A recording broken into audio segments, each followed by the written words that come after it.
Hi everyone, this is our channel Around My Story. Please like, share and subscribe. 7 ans peut être un âge très critique dans la vie d'un être humain.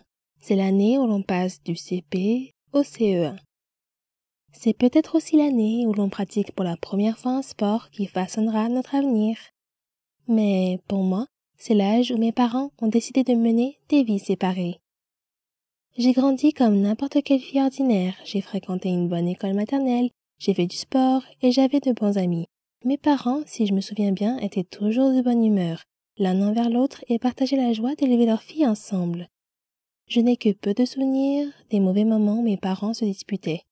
Le pire souvenir dont je me souvienne est celui où, à l'âge de 7 ans, allongé dans mon lit, mes parents sont entrés dans ma chambre et mon père m'a dit « Tania, ta mère et moi allons divorcer. » Ma première réaction a été l'instinct naturel d'un jeune enfant qui consiste à me faire des reproches. Lorsque j'étais enfant, j'avais souvent plus d'une fête d'anniversaire. Cela semble cool, mais ce n'est pas ce que l'on croit.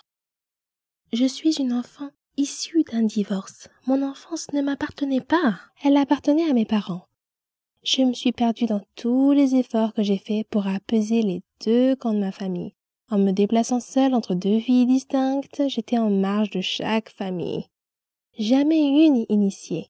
Les personnes que j'aimais le plus n'étaient jamais dans la même pièce. Et beaucoup d'entre elles ne savaient même pas qu'elles existaient. Je manquais des événements et des célébrations parce que je devais passer du temps avec mon autre famille. Les enfants issus d'un divorce apprennent à faire face à ces difficultés et à cette instabilité, mais à l'âge de 10 ans, je ne voulais plus m'en préoccuper. Je ne voulais pas vivre dans 2 maisons différentes, avec 2 chambres différentes, des vêtements différents, des jouets différents, des amis différents et des règles différentes. J'étais une enfant de 10 ans, prise entre le marteau et l'enclume. Un jour, j'ai dit à mon père que je ne voulais plus lui rendre visite. C'était un acte courageux et ignare, pour être honnête. Nous ne saurons jamais si c'était la bonne décision ou non, mais à l'époque, aucun de mes parents ne possédait la stabilité émotionnelle nécessaire pour trouver une solution plus positive.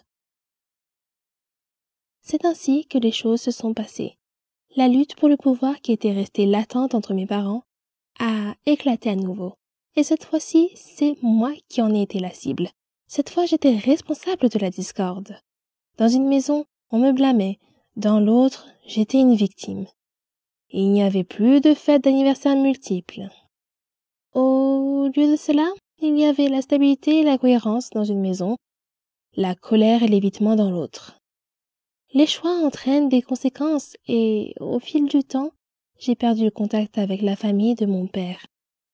Il est difficile de rester en contact avec des personnes liées à quelqu'un que l'on a repoussé. Des cousins avec lesquels je jouais ont été rayés de ma vie. Nous ne nous sommes plus jamais rendus visite. Était-ce parce qu'il était préférable de garder les liens coupés?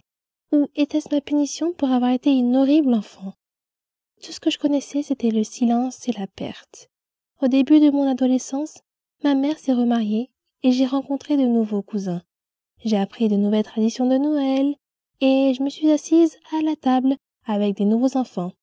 Au lieu de reballoter d'une famille à l'autre, la vie s'est stabilisée. Même si je n'avais des nouvelles de mon père qu'une ou 2 fois par an, la vie était relativement stable. Mais les choses ont changé à nouveau lorsque ma mère et mon beau-père se sont séparés au cours de ma première année d'université.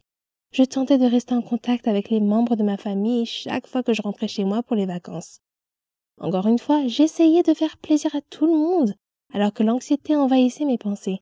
Avec qui dois-je passer le réveillon de Noël? Dois-je rendre visite à telle ou telle famille? Seront-ils offensés si je ne prends pas le temps de les voir? Seront-ils offensés si je n'apporte pas de cadeaux? J'aurais aimé que tout le monde vienne me rendre visite. Mais cela n'aurait pas très bien marché chez ma mère. Au lieu de cela, j'ai rendu visite à tout le monde par mes propres moyens, en apportant des petits cadeaux bien pensés que j'avais achetés avec mon budget d'étudiante. Je faisais la causette et me sentais étrangère. J'étais toujours l'invitée gênante, jamais l'hôte chaleureuse. Pendant les 10 années qui ont suivi ma sortie de l'université, j'ai vécu loin de chez moi. Pas un seul membre de mes 4 familles à l'exception de ma mère, n'est venu me rendre visite, ne m'a appelé ou n'a même fait savoir qu'il passait en ville. Pourtant, chaque fois que je rentrais chez moi pour Noël, je programmais des visites, j'achetais des cadeaux et je prenais le temps de voir autant de personnes que possible. Je faisais cela pour qu'ils se sentent bien, pas moi. Il y a 2 ans, j'ai déménagé et je vis désormais à moins d'1 journée de route de mes 4 familles, de leurs nouveaux conjoints et de leurs jeunes enfants. Nous sommes tous connectés sur Facebook, mais ma mère est toujours la seule personne qui m'appelle ou me rend visite. Lorsque j'entends dire qu'un membre de la famille est passé par la ville mais n'a pas appelé, cela m'attriste. Mais je me rends compte qu'ils n'appellent pas parce qu'ils ne me connaissent pas vraiment. Pour eux, je n'ai jamais été une personne fixe. Je n'étais là que pour quelques Noëls par-ci et par-là. Bien qu'ils soient ma famille, je n'ai jamais été la leur. Ils ne savent pas qu'ils ne sont qu'une des nombreuses personnes réparties dans 4 familles différentes avec lesquelles je n'ai pas pu rester en contact. Parfois, le divorce nous disperse trop pour que nous puissions nouer de véritables liens familiaux durables. Cet été, je vais me marier et fonder une famille. J'essaie de ne pas avoir trop d'attentes. Je sais qu'aucune famille n'est parfaite, mais mon futur mari est le roi du contact avec les gens. Il est persévérant, charismatique, indulgent et loyal. Il m'apprend le sens du mot famille. Ensemble, nous apprendrons à nos enfants à se tendre la main avec compassion et à se soutenir mutuellement dans les moments difficiles. Je me languis de joie et d'amitié avec ma nouvelle famille et j'ai l'intention de faire tout ce qui est en mon pouvoir pour rester mariée. Vous savez, parfois la vérité est encore plus étrange que la fiction, surtout si vous avez un sombre secret dans votre vie qui vous mettra en danger s'il était révélé. C'était mon cas. Et voici mon histoire. Je m'appelle Charlotte et j'ai 17 ans. Je vis avec ma mère. Mon père est décédé avant ma naissance, alors ma mère a dû m'élever toute seule. Ma mère savait tout de moi. Mes études, mes amis. Elle avait certaines règles que j'étais censée suivre. Par exemple, il était interdit de manger à l'extérieur, je ne pouvais pas être amie avec quelqu'un sans qu'elle sache tout sur lui avant, etc. Je trouvais ces règles assez paranoïaques, et je lui ai demandé pourquoi elle imposait de telles restrictions pour que je me fasse des amis. Elle m'a répondu simplement que, de nos jours, on ne peut faire confiance à personne. Mais ce n'était pas une réponse très satisfaisante. Et quand je lui ai demandé ce que cela signifiait, elle n'a rien dit de plus. En grandissant, ces règles me déconcertaient encore plus, et je ne pouvais pas m'empêcher de me demander si elles avaient un rapport avec mon père, dont je ne savais rien. Maman disait toujours qu'il était un trouble-fête, et elle me disait que tout serait clair pour moi avec le temps. Un jour férié, j'ai rejoint un nouveau groupe. Nous avons fait beaucoup de concerts. C'était génial! J'étais douée pour jouer de la musique et chanter. Quand nous sommes allés camper, nous avons rencontré des étudiants d'autres pays. Nous nous sommes fait beaucoup de nouveaux amis et nous nous sommes amusés ensemble. Nous avons même eu la chance d'accroître la notoriété et la réputation de notre groupe. Après notre première représentation au camp, une fille asiatique s'est approchée de moi et m'a serré dans ses bras en disant « Charlotte, tu m'as beaucoup manqué !» Prise au dépourvu, j'ai demandé « Est-ce que je te connais ?» Elle m'a encore surprise en disant « Tu ne me reconnais pas ? Je suis Marie, ton amie !»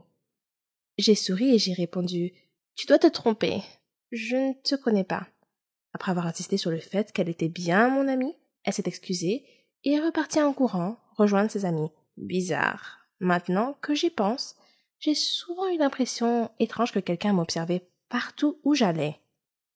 J'ai essayé de me débarrasser de ce sentiment à plusieurs reprises, mais je n'ai jamais pu. Je me disais simplement que ça devait être mon imagination.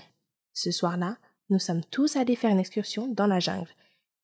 Il faisait très sombre. J'étais séparée du groupe et je me suis retrouvée seule, entourée d'arbres.